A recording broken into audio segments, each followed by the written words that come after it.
Olá, sejam bem-vindos ao O Café e a Conta, um podcast para você que quer se informar e saborear quando o assunto é empreender em bares e restaurantes. Eu sou o Danilo Viegas, da revista BR, e hoje nós estamos aqui no lounge da Brasel, na Fispal Food Service, para começarmos uma série de entrevistas com chefes, consultores e empresários de bares e restaurantes.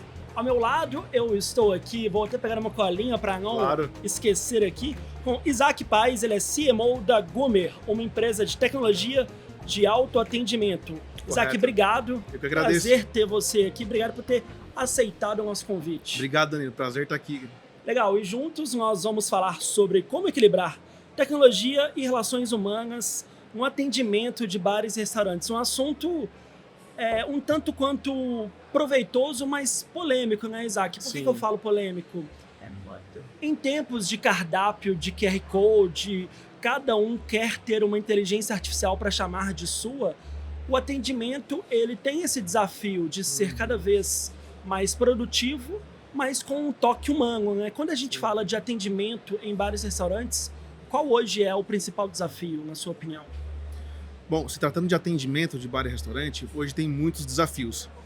E existe um paradoxo, porque restaurante é um ambiente acolhedor. Restaurante vem de restaurar. Então, ele precisa ser humano, precisa ser um ambiente quente. As pessoas vão lá para ser acolhidas, vão comer uma comida gostosa, quentinha. E a tecnologia, ela tem esse viés de ser algo mais frio. Então, é desafiador para as empresas de tecnologia conciliar a parte humana com a parte, digamos, automatizada da tecnologia. Mas o que acontece? Existe nos restaurantes um momento em que o atendimento ele pode ter gargalos, em que o atendimento humano não dá conta do fluxo num pico, por exemplo, das 9 horas da noite. Então, você vai ter demora, você vai ter lentidão, você vai ter pratos errados, o que é comum e todo mundo está acostumado. Só que isso gera o quê? Frustração, mau atendimento, que é justamente o oposto do que a gente procura no restaurante. E a tecnologia, na minha opinião, no restaurante, ela deve vir especificamente para trabalhar esses gaps, esses gargalos, que por conta de horário, de alto fluxo, a gente não consegue dar conta. A tecnologia não deve ultrapassar esse limiar, dessa barreira. A partir do momento que você entra no atendimento, você começa a tirar o humano da jogada. E eu acho que aí é errado. Acho que tem que se propor a estabelecer até onde a tecnologia vai. Você falou uma coisa muito interessante do restaurante, o restaurar. A gente também trabalha num setor que está relacionado à hospitalidade, né? Então, quando você fala, por exemplo, gente gosta de ser cuidado de gente, tem essa questão do ser quente, ao mesmo tempo, o bar ou restaurante, enquanto uma empresa, deve ser uma unidade de negócios sustentável, por assim dizer, né? Então, a tecnologia, ela entra ali, por exemplo, nessa quebra de expectativa para fidelizar o consumidor quando está no auge da loucura, do atendimento.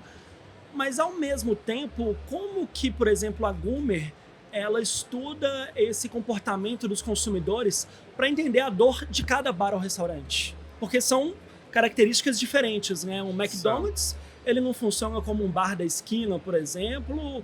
Uma rede de franquias não funciona como um bar independente. Ótimo. Boa pergunta. De fato, os tipos de restaurante se organizam de maneiras diferentes para atender o seu público. O que a gente faz muito é conversar com a equipe de salão.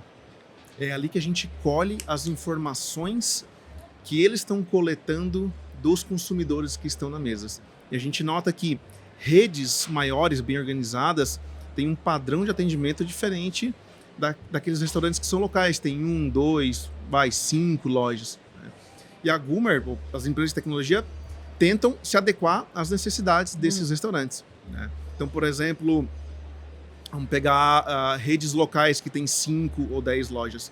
O público deles é muito mais fidelizado do que um público de uma grande rede. Porque tem aquele toque local, tem aquele temperinho local. E como é que a tecnologia ajuda a potencializar aquilo que é um DNA da marca? Não é um DNA da Gumer, ou da interface que vai estar ali no DNA da marca. Então a gente tem que internalizar isso e colocar nas telas, no autoatendimento, para que o consumidor capte o DNA daquela marca. Como? Desde coisas mais simples, como logomarca do restaurante, até construir uma árvore de decisão opcionais, quer botar aquele molho especial barbecue com goiaba da vovó, quer adicionar mais aquele vinho italiano que a gente tem importação inclusiva, aquela sobremesa que só a gente faz. Então a gente tem que conversar com a equipe de salão para botar os elementos que estão no cardápio físico para dentro do autoatendimento. Isso é desafiador.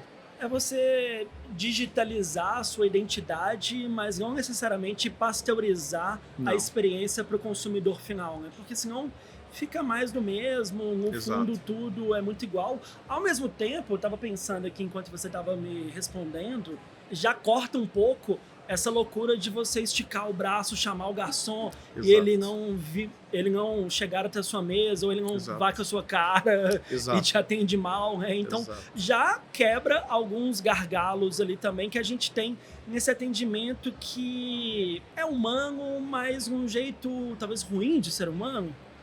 E esse, Danilo, é o paradoxo que eu tinha comentado, que às vezes o atendimento não consegue ser tão bom.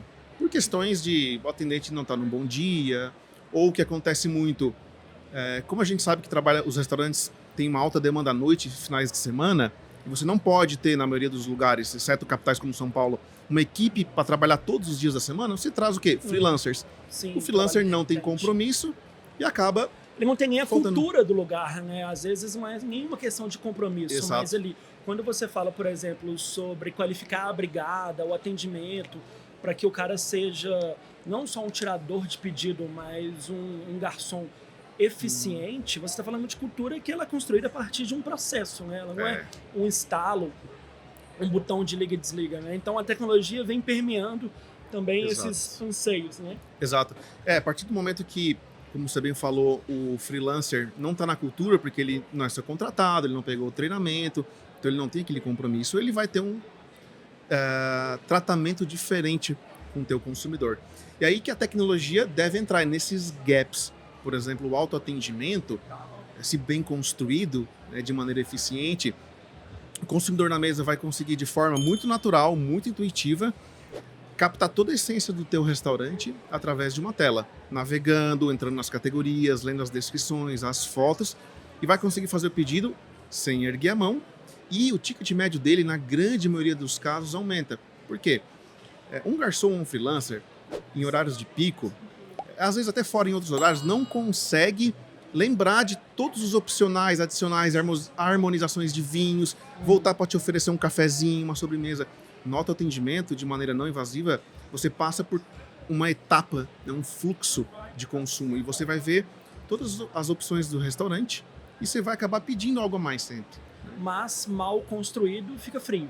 Fica frio. Fica Aí tá o sem pulo graça, Exatamente. fica sem tempero. Né? Joga ao contrário. E a gente sempre leva essa questão da humanização. Né? As pessoas às vezes falam, mas o autoatendimento pode tirar empregos. Não, pelo contrário. Se você... Ele otimiza ali alguns recursos de maneira mais inteligente. Né? Exato. Aí é uma discussão muito profunda e muita gente fala isso, porém, se você analisar e conversar com os donos de bares e restaurantes que têm soluções de autoatendimento há muitos anos, como no nosso caso, você vai ver que eles dizem que não, eu contrato mais gente, eu tenho mais gente na cozinha, eu tenho mais gente até no próprio salão, porque eu tenho uma demanda maior. Né? E eu tenho gente qualificada. Então, aquele que não tem um compromisso, eu não trago mais. Eu tenho os melhores comigo. Isaac, deixa eu te fazer uma pergunta. Talvez 5 anos atrás, eu, enquanto consumidor final, tinha visto 1 ou 2 restaurantes onde eu fazia os pedidos por tablet, a grosso modo. Hoje é um pouco mais comum. Eu, enquanto consumidor final, detesto cardápio em QR Code, por exemplo, mas o tablet é uma experiência diferente. Como que você enxerga o futuro daqui a 5 anos, nessa loucura toda entre essa equação toque humano, tecnologia permeando tudo? Boa pergunta, Danilo. Eu acho que é importante a gente olhar para mercados mais maduros, onde a tecnologia começou cedo. Então, Coreia do Sul, Estados Unidos, Alemanha e Japão, hoje a gente tem um mix de cardápio digital de QR Code. Nesses mercados, praticamente não existem mais cardápios físicos. Você tem aqueles restaurantes mais tradicionais, sempre vai ter isso, nunca vai acabar. Mas a adesão do mercado, ela é muito grande para a tecnologia. E eu acho que isso já está acontecendo no Brasil. Começou com a pandemia, Até antes a pandemia era algo de luxo, a pandemia tornou isso uma necessidade. A pandemia forçou essa mudança. Divisor de né? águas, total. Uhum. Então, naquela época, 5 anos atrás, os restaurantes que não tinham correram para colocar. E quem tinha começou a fazer um uso maior da tecnologia de autoatendimento. E eu acho que vai caminhar para isso. É muito uma questão pessoal. Tem restaurantes que vão aderir ao QR Code, tem restaurantes que vão aderir aos tablets. Eu acredito que no Brasil vai pender cada vez mais para os tablets. A gente está com um número altíssimo aí de tablets no Brasil. Uhum. E vai ter cada vez mais, porque está barateando e ficando melhor. Cada ano que passa está mais barato ter tablet no restaurante e está melhor. A tecnologia está mais acessível, mais rápida. Eu acho que essa questão do tablet, ele quebra uma frustração que hoje a gente tem quando o cardápio é no celular via QR Code, porque muitos donos de bares e restaurantes não sabem fazer essa jornada do usuário, essa experiência do Sim. usuário, essa palavrinha tão mal usada, né? A experiência do usuário, que as pessoas não entendem a real dimensão disso e deixam de fidelizar potenciais clientes porque tá um trabalho porco. Exato. A pessoa imprime um PDF ali e é só para economia de cardápio, para você não imprimir, uma natureza muito errada, né? O tablet ele resolve aquilo porque ele é mais completo, digamos assim, Sim, né? sim. Danilo, o QR Code, na pandemia, ele explodiu, viralizou, era uma necessidade e todo mundo entendia, estava contextualizado. Acho que o erro de muitos restaurantes foi, após o lockdown, quando se afrouxaram as medidas sanitárias, o QR Code continua ainda sendo um PDF, que você precisa dar zoom, precisa ampliar, né? Tem que baixar alguma coisa no teu celular, isso está errado. O cardápio em QR Code, ele é navegável, ele é intuitivo, ele faz pedido, ele chama o garçom por ali, aí você consegue ver a conta, pagar em alguns casos. Isso é um cardápio em QR Code, é um cardápio digital. O QR Code é só um meio para tu acessar o cardápio, podia digitar uma URL ali. Né? Só que virou um termo cardápio em QR Code, um sinônimo de cardápio em PDF desatualizado.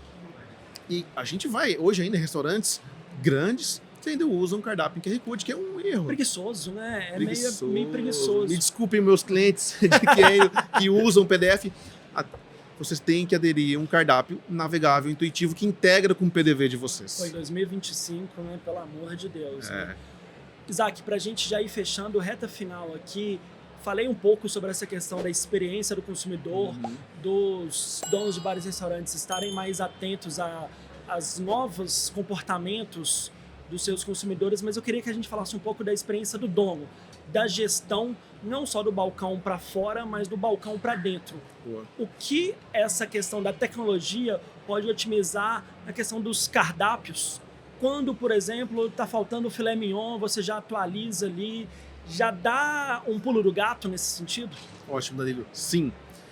O porta para fora, balcão para fora é um reflexo, né, do que acontece dentro da operação. Uhum. Então, quando você consegue ter um cardápio que ele é integrado com PDV, que integra com estoque, você consegue transportar isso para o salão de uma maneira em tempo real. Então, acabou o filé mignon, como você comentou, vai lá e tira o filé mignon do sistema e o consumidor não consegue mais pedir e não causa aquele transtorno de chegou na cozinha, falou, acabou o filé mignon, aí volta, ela vai ter que escolher de novo, isso acaba. Esse é o grande pulo do gato para dos. quando você vai fazer um cardápio digital, de não entender quais são os outros. Você tem vários, por exemplo, e feedback dos clientes que usam giro de mesa. A mesa gira mais rápido porque não existe mais aquele negócio de esperar um garçom para te atender, então você senta e você pede.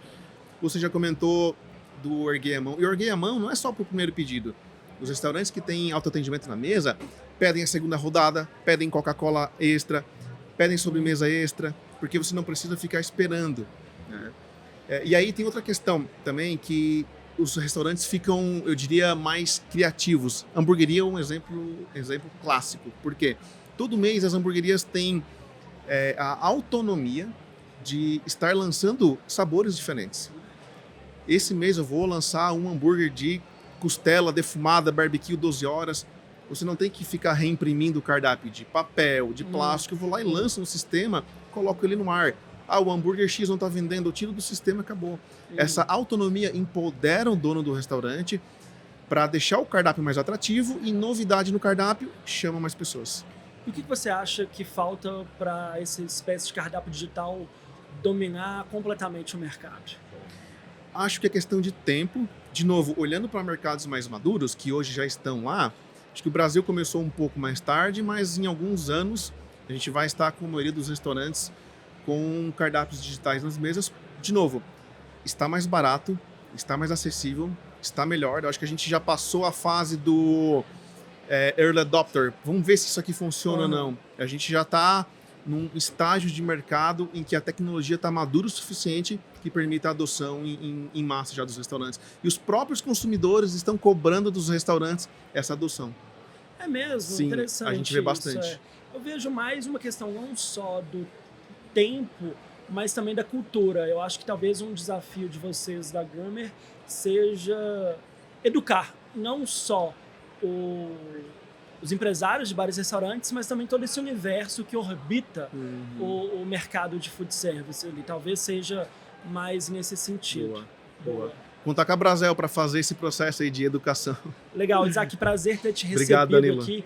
Nosso momento jabá, quem nos assistiu até aqui agora, está interessado em saber mais dos produtos, onde que a gente acha mais coisas da Grummer? Estamos aqui na Fispal, um stand na Rua G. Mas e aí, quem já vai Online. ouvir, a FISPAL já vai ter passado. Isso. Tem que ser digital. Boa. Tem que ser digital. Gente, pode acessar o site da Grummer, grummer.com.br. Você pode ver demonstração gratuita lá, pode conversar com a gente, chama um consultor, vai ser um prazer conversar com você e entender a sua operação. E tá no Brasil inteiro?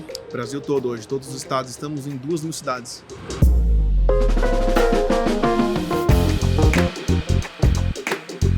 Bom, pessoal, é isso. A gente segue aqui na Fispal Food Service, entendendo mais as dores e as delícias do empreender em bares e restaurantes. A gente volta no próximo episódio com mais um O Café e a Conta. Esse episódio foi apresentado por mim, Danilo Viegas, teve produção de Yasmin Paulino, a edição e a captação de imagens e áudio ficam por conta de Lucas Macedo e Paulo P. Silva, além de nosso estúdio você ter quase sido derrubado aqui.